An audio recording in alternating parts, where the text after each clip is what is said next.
has the prime objective of strengthening existing relations with stakeholders like regional authorities through the mapping out of strategies for positive growth and youth development. Louis Mendy has more. NYSS, an institution mandated to provide gainful employment skills for the country's over 60% youthful population, recently completed its first phase of their annual countrywide tour. The outing created a platform for NYSS Board of Directors and senior management team to highlight the level of progress registered by the institution during the course of the year, and also discuss with NYSS regional committees, governors, and regional local authorities issues that would propel the agenda of the institution in a more progressive manner.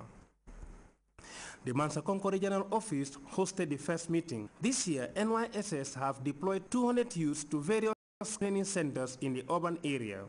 They were selected across the country. 25 of them are in Sapo undergoing training in agriculture.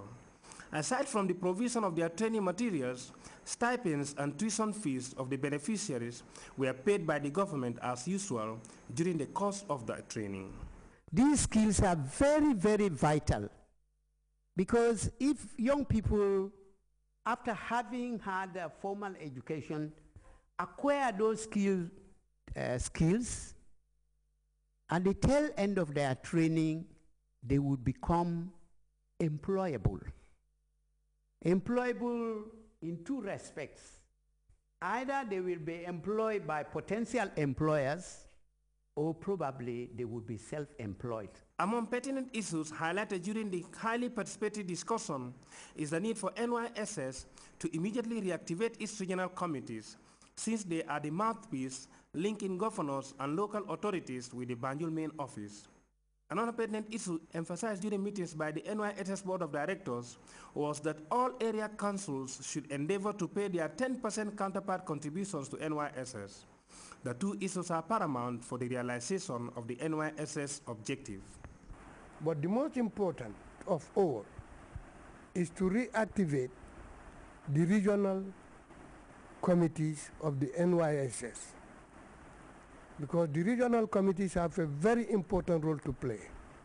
They almost represent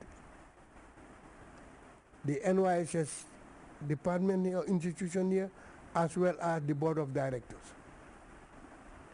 That is why most people have talked about sensitization. Also in CRR and NBR, regional authorities and governors emphasize the need for NYSS to go on media sensitization.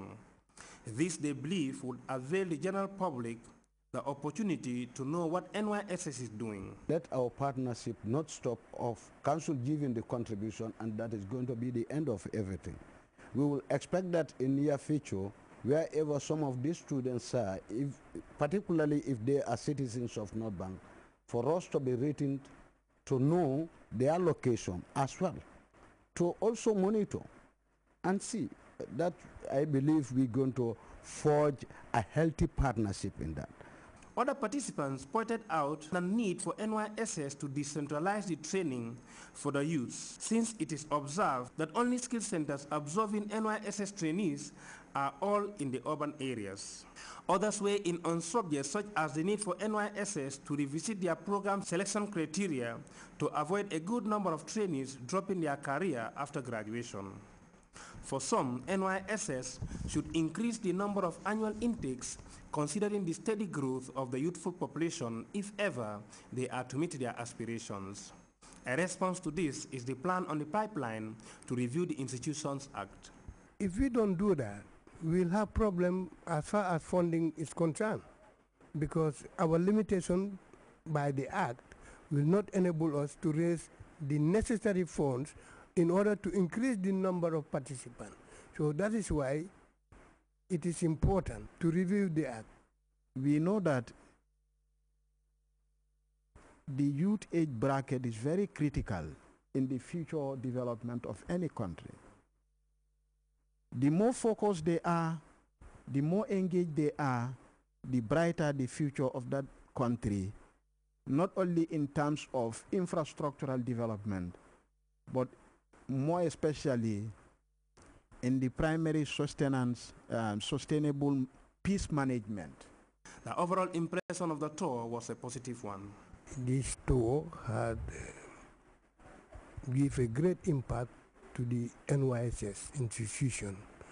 And I think why? Because during these meetings that we had for the first phase, the regional committees have now realized their obligation and their roles and responsibility at the regional level as far as the NYSS is concerned. Former trainees and many others who benefited from NYSS were also visited during the tour. The second phase of this annual activity continues next week. Louis Mendy, GRTS. Stakeholders in the local film industry and officials of the National Center for Arts and Culture on Saturday converged for the first Congress of Gambian Film Producers. Means of establishing and implementing an effective copyright enforcement system was one of the main items on the agenda. Samuel Ba attended the opening ceremony and this is his report. The first convergence by a group of local film producers who have tasked themselves with the responsibility of setting up and effectively implementing the copyright enforcement for the local film industry. In the Gambia, the Copyright Act provides for the creation of an autonomous corporate body called the Gambia Collecting Society, which will collect royalties for artists whose works are used by the TV, radio stations, hotels, etc. In the Gambia, copyright lasts for the entire life of the author, plus 50 years after. So when you create your film, your entire life, and 50 years after you have passed away, you still benefit from copyright protection. It's your life plus 50.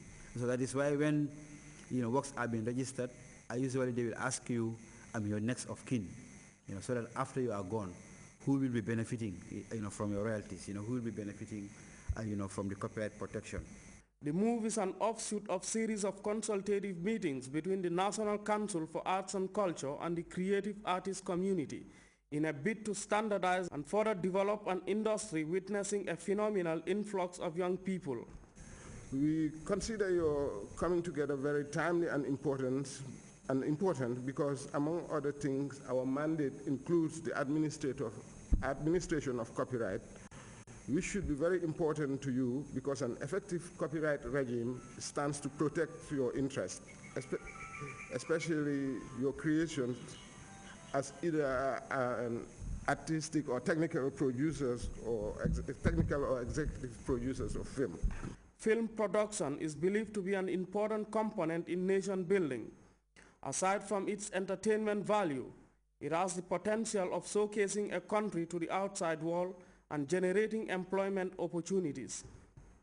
For a council charged with the preservation, promotion, and development of our cultural values, the role of these local producers should be that which can generate interest in artistic creativity and film production relevant to the country's development aspirations.